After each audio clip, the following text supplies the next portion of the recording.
안녕하십니까, 린치입니다. 자, 오늘은 바닥이다, 아직 멀었다, 요거에 대해서 이야기를 좀 나눠보도록 하겠습니다. 자, 구독, 좋아요, 알림 설정 부탁드리고요. 자, 블랙 프라이데이와 사이버 먼데이가 끝이 났습니다. 매출 역대 최대라고 하고요. 온라인 매출만 12조 원이라고 합니다. 자, 그럼 이렇게 생각해 볼 수 있겠죠. 온라인 쇼핑몰들 실적 상승하겠네. 경기 침체 오면 실적 하락하면서 주식시장 충격 한번 더 온다면서. 이러면 경기 침체 상관없는 거 아닌가? 라고 생각할 수 있겠죠. 근데 소비가 줄어들지 않는데 인플레이션이 잡히는 게 맞는 겁니까? 소비가 안 줄어들면 연준은 금리를 더 올릴 수밖에 없습니다. 이렇게 생각을 하셔야겠죠. 네. 델타 유나이티드 항공 실적이 굉장히 좋은 걸로 나왔었죠. 여행 수요가 급등하고 있다. 그리고 아멕스, 비자, 카드 회사에서 실적이 양호하다, 소비가 줄지 않는다 라고 얘기를 하고 있습니다. 황당하죠. 네, 소비가 줄어야 인플레이션이 잡히는 상황인데 소비가 줄지 않고 있습니다. 자, 그리고 만화임 중고차 지수가 상승으로 다시 전환이 되었습니다. 큰 폭은 아니지만 다시 약간 상승하는 모습을 보이고 있습니다. 지금 보시면은 동그랗게 해놨죠, 빨간색으로. 자, 그리고 기대 인플레이션입니다. 연준이 가장 신경 쓰고 있는 부분이죠. 기대 인플레이션이 다시 증가하고 있습니다. 분위기가 이렇게 흘러가면 연준 의장인 파월이 나와서 좋은 소리를 할 수가 없겠죠. 금리 인상 멈춘다, 뭐 금리 속도 조절론 이런 것들, 정당성이 좀 떨어지는 분위기로 흘러가는 거죠. 고용은 아직도 탄탄하고 굉장히 곤란한 상황일 겁니다. 자, 제임스 블라드, 존 윌리엄스 여는 총재들이 나와서 인터뷰를 했습니다. 간단하게 말씀드리면 매파가 매파했다. 미국의 고용시장이 아직도 타이트한 상태다. 2023년 연말까지 3.3%의 물가 상승률을 기대한다. 인플레이션과의 싸움 2024년까지 이어질 수도 있다. 한마디로 2023년 동안 금리 인하 없다, 이 얘기인 거죠. 근데 여기서 거짓말을 합니다. 경기 침체가 반드시 오는 것은 아니다. 경기 침체 오겠죠. 올 겁니다. 저는 100% 확신하고 있습니다. 미국 경제는 아직도 튼튼하다. 그래서 금리 더 올려야 된다. 금리 더 올리면 침체 오겠죠. 자, 거기에 마치 입이라도 맞춘 것처럼 ECB, 유럽 은행 총재가 나왔습니다. 라가르드 유럽은행 총재. 기준금리 아직은 내릴 수 없다. 인플레이션 둔화됐다는 근거가 없다. 자, 유럽에서도 매파와 비둘기파 사이에 의견이 분열이 되고 있습니다. 물가 상승률은 여전히 10% 이상이고요. 침체는 확실시 되고 있고, 이렇게 되면 유럽은 스태그플레이션입니다. 자, 그리고 중국의 제로 코로나 반대 시위가 더 거세지고 있습니다. 심각하게 흘러가고 있는 것 같아요. 이제는 아예 시진핑 독재에 대한 불만도 나오고 있는 상황입니다. 자, 백지를 들고 나와서 시위를 하고 있다는데 백지를 들고 나온 이유가 좀 궁금하죠. 하고 싶은 말은 있지만 하지 못한다 라는 이야기인 겁니다.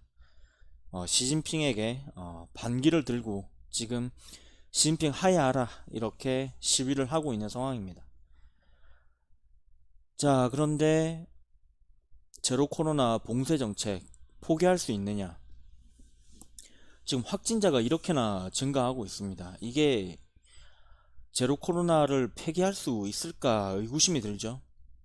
제로 코로나 정책을 만약에 폐기를 한다면 확진자가 급증을 하게 될 거고, 따라서 또다시 경기 침체에 빠져들게 되는 겁니다. 그리고 시위대를 만약에 유혈 진압을 한 후에 제로 코로나 정책을 유지하겠다 라고 해도 경기 침체에 빠져드는 거죠. 이러지도 저러지도 못하는 상황입니다. 두 시나리오 모두 결말은 새드 엔딩이죠. 자, 그리고 FTX 거래소 파산 여파가 결국 타 거래소로 이어져 버렸습니다. 블록파이가 파산 보고 신청을 해버렸습니다. 이게 어디까지 이어질지, 언제까지 이어질지, 예측하기 힘들어지고 있습니다. 블록파이의 부채 규모가 10억에서 100억 달러로 예측이 되고 있고, 채권자가 10만 명 수준이라고 합니다. 어떻게 될지 한치 앞을 바라볼 수가 없는 상황입니다. 자, 그리고 계속 말씀드렸었던 천연가스 가격이 5% 하락으로 마감이 되었습니다. 생각보다 온화한 날씨 때문이라는 얘기가 나오고 있고요. 그리고 러시아에서 가스밸브 또 잠근다고 했는데 철회했다고 합니다. 그래서 하락을 한 것으로 생각이 되고, 제가 여러 번 말씀드렸었던 유튜버 한눈에너지님 유튜브에서 또 자료를 가지고 왔습니다. 상승 요인으로는 유럽 에너지 위기가 있겠고요. 미 철도 노조 파업, 라니냐로 인한 혹한 가능성, 그리고 제가 계속 말씀드리고 있는 프리포트 터미널 재가동 시작, 이런 것들이 상승 요인이 될 수 있겠고요. 하락 요인은 유럽의 높은 에너지 저장량, 그리고 미국의 높은 천연가스 생산량, 그리고 경기 침체가 하락 요인으로 생각할 수 있겠습니다.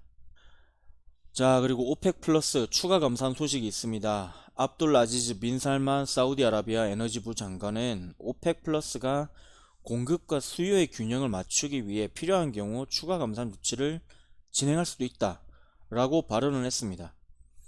이거는 당연한 거죠. 당연한 겁니다. 기름 팔아서 먹고 사는 나라가 기름값이 떨어지면 뭘 먹고 살겠습니까? 감산을 해서 기름값을 높이는 수밖에 없는 겁니다. 현재 상황에서. 이해는 되지만 고통스럽죠. 자, 그리고 주요국들 인플레이션 상황을 가지고 왔습니다. 이게 과연 인플레이션이 잡혀가고 있는 게 맞는 건가라는 의구심이 들죠. 자, 미국은 소폭 하락을 하고 있습니다만 영국과 독일, 프랑스, 그리고 일본은 여전히 물가가 상승을 하고 있는 상황입니다. 자, 그리고 장단기 금리차가 더욱더 심화되고 있습니다. 장단기 금리차가 발생하는 원인을 좀 설명을 드리자면, 지금까지는 경기가 굉장히 좋았었죠. 그래서 인플레이션 때문에 연준에서 기준금리 인상을 하게 됩니다. 자, 그래서 단기 채권의 가격이 상승을 하게 되고요. 하지만 점점 경기가 나빠지고 있죠. 장기 채권의 수요가 증가하게 되고 장기 채권의 금리가 하락을 하게 됩니다. 자, 따라서 연준이 인플레이션 때문에 금리를 올려서 단기 채권의 금리가 상승을 했지만 물가가 잡히지 않아서 금리 인하를 할 수는 없는 상황입니다. 그에 따라서 경기가 나쁠 것이라는 예상으로 장기 채권의 금리가 하락해서 장단기 금리차가 발생을 하고 있는 상황입니다.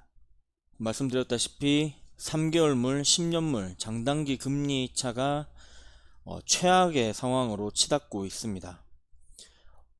일부에서는 이렇게 이야기합니다. 장단기 금리차가 경기 침체를 유발하는 것이 아니라 경기 침체가 발생했기 때문에 장단기 금리차가 해소되는 시기에 주가에 큰 변동성이 발생을 한다 라고 이야기를 하는데, 자, 장단기 금리차 그 자체로도 위험합니다. 그 이유에 대해서 설명을 드리자면, 자, 예금자들로부터 단기 금리로 예금을 받아서 장기 금리로 대출을 합니다. 은행은 보통 단기 금리가 더 저렴하기 때문에 값싼 이자로 현금을 끌어당기고, 이 끌어당긴 돈으로 기업들에게 장기 금리로 대출을 내주면서 은행은 수익을 챙깁니다. 근데 장단기 금리차가 발생해서 단기 금리가 높아지면 대출로 벌어들일 수 있는 수익이 감소하게 됩니다. 은행에서는 이렇게 손해가 발생하는 사업을 유지할 이유가 없죠. 은행에서 대출을 축소하게 됩니다. 이렇게 대출을 받지 못하면 기업과 개인은 투자를 감소할 수밖에 없는 상황이 벌어지게 되는 거죠. 이렇게 되면 경기 둔화가 일어나게 됩니다. 이래서 장단기 금리차 그 자체로도 위험하다라고 말씀을 드립니다. 자, 그리고 제가 계속 말씀드리고 있는 부분이죠. 자연 실업률과 실업률과의 관계. 자, 인플레이션이 발생하지 않는 최적의 실업률을 자연 실업률이라고 이야기를 합니다. 지금 보시는 그래프에서 빨간색 선을 이야기하고요. 실업률이 자연 실업률보다 낮은 상황에서는 인플레이션이 발생을 하게 됩니다. 자, 인플레이션을 해소하기 위해서 연준에서는 금리를 올려서 경기에 일정 수준의 타격을 주는 상황입니다. 자, 실업률이 증가하게 돼서 자연 실업률에 도달하는 중간에 경기 침체가 100% 확률로 발생하는 것을 확인하실 수가 있습니다. 이 지표를 보고 제가 경기 침체가 100% 발생할 거다 라고 이야기를 하고 있는 부분이고요.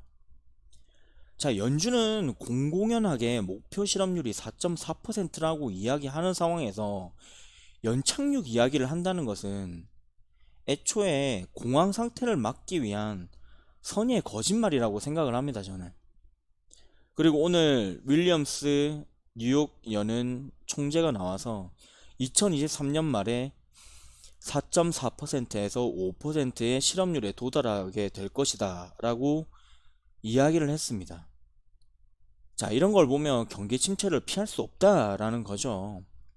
따라서 수요가 파괴가 될 것이고, 이에 따라 기업의 실적은 더 하락하게 될 거고, 주가는 추가적인 하락이 있을 수밖에 없습니다.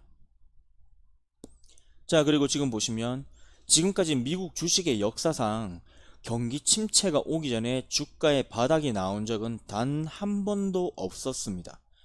경기 침체 중간 또는 그 이후 주가의 바닥이 확인이 되는 것을 보실 수가 있습니다. 아직 경기 침체가 발생하지 않은 상황이죠, 미국은. 그러면 실업률이 높아지면서 경기 침체가 발생을 하게 되고, 그 중간 어딘가에서 주가의 바닥이 확인이 된다라는 이야기를 드리는 겁니다.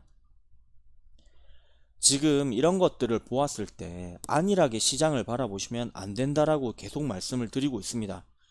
조금만 더 기다리면 더 싸게 더 많이 주식을 주워 담으실 수 있습니다.